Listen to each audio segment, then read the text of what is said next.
Gold, trusted gold buyers. మీరు తాకట్టు పెట్టిన బంగారాన్ని విడిపించి ఈ రోజు ఉన్న మార్కెట్ ధరకు కొనబడను.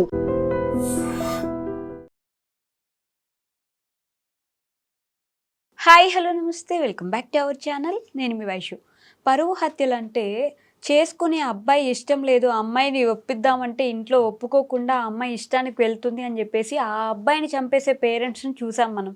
కానీ ఈ మధ్య కాలంలో ట్రెండ్ మారిపోయి మా ప్రేమకి మా పేరెంట్స్ ఒప్పుకోవట్లేదు కాబట్టి వాళ్ళనే చంపేద్దాం అనే రేంజ్లో పిల్లలు మారిపోతున్నారు. వికారాబాద్లో రీసెంట్ ఇన్సిడెంట్ అలానే జరిగింది.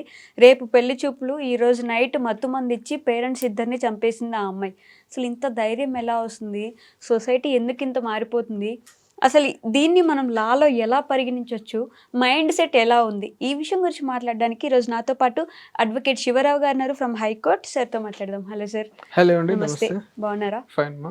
సో ఆ కేసు చూస్తే అంత చిన్న పిల్ల, తల్లిదండ్రులు అంటేనే మన చిన్నప్పటి నుంచి కని సాకి పెంచి ఒక ఇంటికి పంపిద్దాం అనుకున్నప్పుడు పెళ్ళి ఇష్టం లేదనో, అసలు ఇంకా బరాబర్ నాతోటి కాదంటే ఇంట్లోంచి వెళ్ళిపోవడం ఏదో ఒకటి చేయొచ్చు. కానీ వాళ్ళిద్దరు తల్లిదండ్రులని చంపేయాలనే ఆలోచనకి ఆ మైండ్ సెట్ అక్కడ దాకా వెళ్ళాలంటే అసలు ఆ అమ్మాయి ఆలోచన తీరు ఎలా ఉంది అనే దానికి ముందు భయం వేస్తుంది.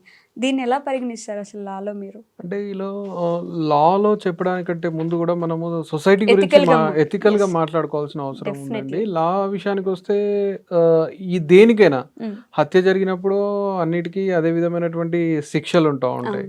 సో ఇక్కడ ఏంటి అని అంటే మనుషుల యొక్క మానసిక పరిస్థితి. సో రోజు రోజుకి వీళ్ళ మానసిక పరిస్థితి అనేది దిగజారిపోతా ఉన్నది. ఏంటి అని అంటే కనీసము ఆ అబ్బాయి చూసుకున్న వ్యక్తి కూడా కాదు. ఈ కేసులో అయితే అంటే పేపర్లలో, టీవీలలో, మీడియాలలో వచ్చే కేసెస్ కొన్ని మాత్రమే ఉంటాయండి. సో మా దగ్గరికి రెగ్యులర్గా మేము కోర్టులో చూస్తున్నటువంటి కేసెస్, మా ఆఫీస్ కావచ్చు, లేకపోతే ఇంకెవరైనా మా కలీగ్ ఆఫీసులు కావచ్చు, రెగ్యులర్గా మేము కోర్ట్స్లో చూస్తున్నప్పుడు ఇలాంటివి రెగ్యులర్గా జరుగుతూ ఉన్నాయి. జరగట్లేదు అని చెప్పడానికి ఏమీ లేదు. అంటే ఇక్కడ ఈ అమ్మాయి కొంత అడ్వాన్స్ అయ్యి పేరెంట్స్ ని చంపింది. కాకపోతే ఏంటి అని అంటే ఈ చంపడం అనేది కామన్ గా జరుగుతూ ఉంది.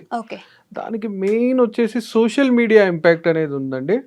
ఈ సోషల్ మీడియా ఏంటి అని అంటే మనుషులని ఒక మనుషుల కంటే కూడా, ఒక మిషన్స్ కంటే కూడా దారుణంగా తయారు చేస్తా ఉన్నటువంటి పరిస్థితులు.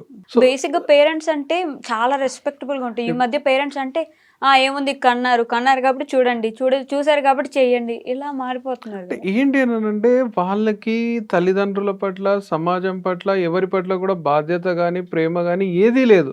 వాళ్ళు ఒక రకమైనటువంటి ఇన్ఫ్లుయెన్స్ కి ఏ విధంగా అంటే వాళ్ళు లైక్ మనం ఎలా చెప్పాలి అని అంటే వాళ్ళని ఆ సోషల్ మీడియా అనేది లోపరుచుకుంటుంది.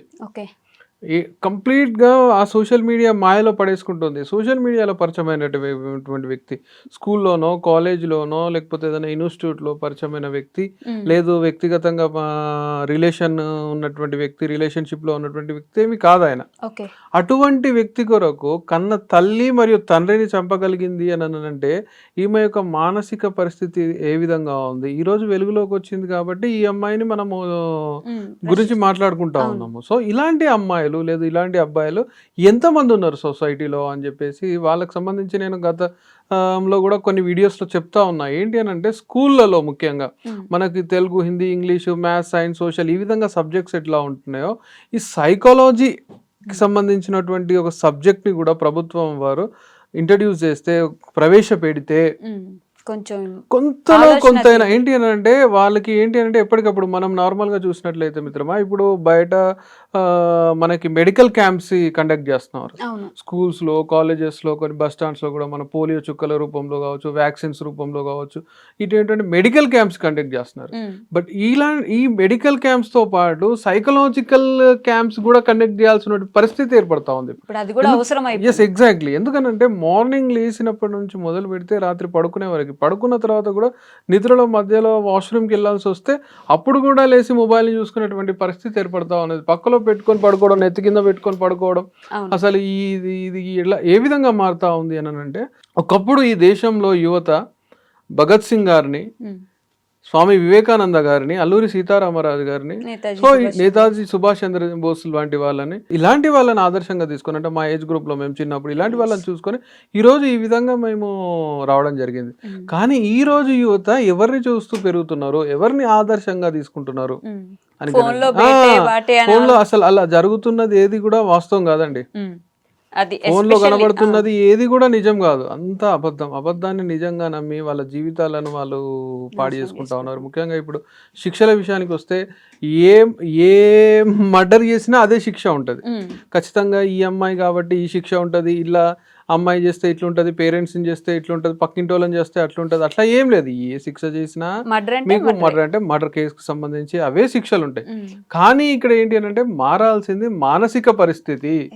ఒక ఆడపిల్ల నిజంగా ఆ తల్లిదండ్రులను చూస్తే అండి ఎంత బాధ అనిపిస్తా ఉందంటే, వాళ్ళ ఫినాన్షియల్ స్టాండర్డ్స్ కి వాళ్ళ అమ్మాయిని మినిమం చదివించడమే గొప్ప. నిజం. అలాంటి పరిస్థితిలో ఈ అమ్మాయిని, అంటే నార్మల్గా అలాంటి కుటుంబాలలో ఏంటి అని అంటే ఆడపిల్లలు కానీ మగపిల్లలు కానీ, ముఖ్యంగా ఆడపిల్లలు పుడితే వాళ్ళని చదివియరు, వాళ్ళని ఏ పనికో ఏదో దేనికో పంపించేస్తారు. కూలీ నాలికి పంపి పెళ్లిళ్ళు చేసి పంపించడము ఇది జరుగుతుంది. అలాంటి కుటుంబంలో ఆడపిల్ల పుడితే చంపకుండా, నిన్ను కూలీకి నాలికి పంపకుండా నిన్ను చదివిపించి పెద్దదాన్ని చేసి ప్రయోజకురాలను చేసిన తర్వాత వాళ్ళకి ఏదో నీ పెన్స్ ఉన్నాయని విన్నాను. ఎంత దారుణం అండి నిజంగా. ఇట్లా కన్న తల్లిదండ్రుల్ని ప్రేమగా చూసుకోవాల్సిన, అంటే ఈ అమ్మాయి ఆ ఇంజెక్షన్స్ తీసుకొచ్చి వీళ్ళకి ఇస్తున్నప్పుడు వాళ్ళ కళ్ళల్లో ఒక ఆనందం, నా కూతురు ఇంత పెద్దదైపోయిందే, మాకు ఇంజెక్షన్ వేస్తున్నదే, మమ్మల్ని కాపాడుతుంది, మా మోకాళ్ళ నొప్పుల కొరకు తాను ఇంజెక్షన్స్ వేస్తున్నది అని చెప్పేసి ఆశగా దగ్గరకు వచ్చినటువంటి ఆ ఇద్దరు తల్లిదండ్రులను ప్రాణాలను తీసి మళ్ళీ దాన్ని చంపిన తర్వాత చదివించడం కూడా పాపం అయిపోయింది కదా. అంటే ఆడపిల్లల్ని చదివించడం కూడా పాపమా అని చెప్పేసి ఆలోచించే పరిస్థితులు కూడా వస్తూ ఉన్నాయి. మరి అసలు అలాంటి తల్లిదండ్రులకి నిజంగా మీకు నిజంగా నా అబ్బాయి నచ్చినట్లయితే మీరు అబ్బాయితో వెళ్ళాల్సిందే, అంతేగాని చంపడం ఏంటండి. అంటే చంపుతుంది తను అని అంటే తన యొక్క మానసిక పరిస్థితి బాగా లేదు. ఆ అమ్మాయి నా అబ్బాయి ఎంత ఇది చేసి ఉంటాడు ఆ విధంగా. అంటే అబ్బాయి చేశాడా? ఇప్పుడు నార్మల్ గా వెళ్తే మిత్రమా, ఇప్పుడు ప్రతి దగ్గర ఏంటి అని అంటే అబ్బాయిలు కామన్ గా అమ్మాయిలని ట్రాప్ చేయడానికి, లోపరుచుకోవడానికి, లేకపోతే వాళ్ళతో ఫిజికల్ అవ్వడానికి ప్రయత్నాలు చేస్తూనే ఉంటారు. నాదిగా జరుగుతూ ఉంది, ఈ రోజు ఏం కొత్తగా జరగట్లేదు. ఒక మహిళగా మీకు తెలుసు ప్రతి దగ్గర ఇట్లాంటి వాళ్ళు ఉంటారు. కానీ చంపడం అనేది ఇప్పటివరకు మనము చూడలేదు ఈ సమాజంలో. ఏంటి అంటే ఎంతసేపు ఈ ఆడవాళ్ళు కావచ్చు లేదు మగవాళ్ళు కావచ్చు, ఏంటి అంటే తమల్ని తాము ఎవరైతే చంపుతున్నారో ముఖ్యంగా ఇటువంటి రిలేషన్స్ పేరు మీద, వాళ్ళు ఏంటి అంటే సమాజంలో వాళ్ళను మంచి వాళ్ళుగా చూపెట్టుకుంటూ ఇటువంటి పనులు చేస్తా ఉన్నారు. అసలు తల్లిదండ్రులు ప్రపంచంలో కని విని ఎరగని విధంగా మన దేశంలో, అది మన తెలుగు రాష్ట్రంలో మన పక్కన ఉన్నటువంటి ప్రదేశంలో వికారాబాద్ లో ఒక ఆడపిల్ల తల్లిని తండ్రిని, అసలు తల్లిదండ్రుల కొరకు ప్రాణాలు తీసుకున్న వాళ్ళని చూసినాము, తల్లిదండ్రుల కొరకు కిడ్నీలు, లివర్లు, హార్ట్లు ఇచ్చిన వాళ్ళని చూసినాము, వాళ్ళ జీవితాన్ని వీళ్ళ కోసం పనంగా పెట్టిన అలాంటి వాళ్ళని చూసినాం. కానీ ఈ అమ్మాయి అంటే ఎటువైపు వెళ్తుంది సమాజం? అంటే సోషల్ మీడియా ఇన్ఫ్లుయెన్స్ బాగా ఉన్నట్టు. ఖచ్చితంగా అండి, ఖచ్చితంగా సోషల్ మీడియా ఇన్ఫ్లుయెన్స్ ఇది. నేను చాలా సందర్భాలలో, చాలా ప్లాట్ఫామ్స్లో, చాలా వీడియోస్లో చెప్పి ఉన్నాను. ఏంటి అని అంటే సోషల్ మీడియా అనేది మన కల్చర్ మీద చేస్తున్నటువంటి దాడి. సోషల్ మీడియా రూపంలో మన కల్చర్ మీద దాడి జరుగుతూ ఉంది. మన కల్చర్, మన సాంప్రదాయాల మీద, మన సనాతన ధర్మాల మీద, మన యొక్క విలువల మీద దాడి జరుగుతూ ఉన్నది. ఒకప్పుడు దాడులు అని అంటే తుపాకులతోని, తూటాలతోని, బాంబులతోని, కత్తులతోని ఈ విధంగా దాడులు చేశారు. కానీ ఈ రోజు ఏంటంటే సోషల్ మీడియా ద్వారా ఈ దేశం మీద, ఈ రాష్ట్రం మీద దాడి జరుగుతూ ఉంది. ఈ యొక్క దేశం యొక్క యువత మీద దాడి జరుగుతూ ఉన్నది. సోషల్ మీడియా రూపంలో యువత మీద దాడి జరుగుతూ యువతను పనికిరాని వాళ్ళుగా, చాతగాని వాళ్ళుగా చేస్తా ఉన్నటువంటి ప్రయత్నం జరుగుతూ ఉంది. పాజిటివిటీ లేదంటారా అసలు సోషల్ మీడియాలో? ఒక విధంగా ఏ విధంగా ఉపయోగపడట్లేదు అంటారా యూత్కి? అంటే యూత్కి ఉపయోగపడట్లేదా సోషల్ మీడియా అంటే, మనం దాన్ని టెక్నాలజికల్గా యూజ్ చేసుకోవాలంటే ఇప్పుడు చాట్‌జిపిటి అని, సోషల్ మీడియా ఏఐ అని చెప్పేసి, పర్ప్లెక్సిటీ అని, లేకపోతే ఇంకోటని ఈ ఏఐ యాప్స్ వచ్చినాయి. వీటి వల్ల మనకు నాలెడ్జ్ వస్తుంది, వీటి వల్ల మన కెరియర్స్ డెవలప్ అవుతాయి. వీటి వల్ల ఇంట్లో ఉండి కూడా మనం ఇంగ్లీష్ నేర్చుకోవచ్చు, ఇంట్లో ఉండి కూడా మనం కమ్యూనికేషన్ స్కిల్స్ నేర్చుకోవచ్చు, కరెక్ట్. ఎక్కడో ఉండి సమాచారాన్ని తీసుకోవచ్చు. కానీ మనం ఇవి చేయం. రీల్స్ మనం ఎంతసేపు రీల్స్ చేయడము, రీల్స్ చూడడము, ఆ రీల్స్ లో కూడా ఎవరు ఎట్లా చంపుతున్నారు. మూవీలో వచ్చేటువంటి కొన్ని సీన్స్ ని చూసి అవును. ఇప్పుడు రీసెంట్ గా పెద్ద పెద్ద వాళ్ళు మంత్రులు కూడా కేంద్ర మంత్రుల స్థాయిలో కూడా బయటకు వచ్చి చెప్తా ఉన్నారు, సోషల్ మీడియా ప్రభావం అనేది యువత మీద చాలా దారుణంగా ఉంది. ప్రాణాలు తీసే వరకు పోతుంది. ఆ ప్రాణాలు తీసే వ్యవస్థలో కన్న తల్లిదండ్రులను చంపేటటువంటి పరిస్థితి. ఈ అమ్మాయి తల్లిదండ్రులను చంపిందంటే ఇంకా అబ్బాయి యొక్క రక్షణ ఏముంటుందండి? వాడిని రేపు పొద్దుగాల ఇంకోలోకి అట్రాక్ట్ అయ్యి చంపదా? చంపుతుంది కదా. ఈ అమ్మాయి ఎంతకు దిగజారిందనంటే ఆడపిల్లల యొక్క పరువులను తీసే విధంగా దిగజారింది. కొంతమంది ఇట్లాంటి వాళ్ళ వల్ల సమాజం అనేది మిగతా ఆడవాళ్ళ మీద చాలా దుష్ప్రభావం పడతా ఉన్నది మిత్రమా. ఇలాంటి ఆడవాళ్ళ వల్ల, ఇట్లా చేసేటువంటి వాళ్ళ వల్ల ఇవాళ 498 నీరు గారిపోయింది, ఇలా పోక్సో యాక్ట్ కూడా నీరు గారిపోతా ఉన్నది. అసలు ఎంత జరుగుతున్నప్పుడు మహిళా భద్రత కొరకు తీసుకొచ్చినటువంటి చట్టాలు కేవలం ఇలాంటి కొంతమంది ఆడపిల్లల వల్ల నీరు గారిపోతున్నాయి. చివరాఖరికి పోక్సో లాంటి చట్టాలు కూడా నీరు గారిపోతా ఉన్నాయి. పోక్సో చట్టాలలో కూడా బెయిల్స్ వస్తున్నాయి, పోక్సో చట్టాలలో కూడా రిలీజ్ అవుతున్నారు. ఇది మనం తర్వాత వీడియోలో మాట్లాడదాం ఒకసారి. కానీ పోక్సో కూడా ఈ రోజు పనికిరాని చట్టంగా మారిపోయింది. ఇంతకు ముందు పోక్సో అంటే అయిపోయింది, ఇంకా లైఫ్ టైం ఉండిపోవాలి. ఒక మర్డర్ కేసు కంటే కూడా దారుణమైనటువంటి కేసు పోక్సో కేసు. ఇప్పుడు లేదు అటువంటి పరిస్థితి 498 కేసు.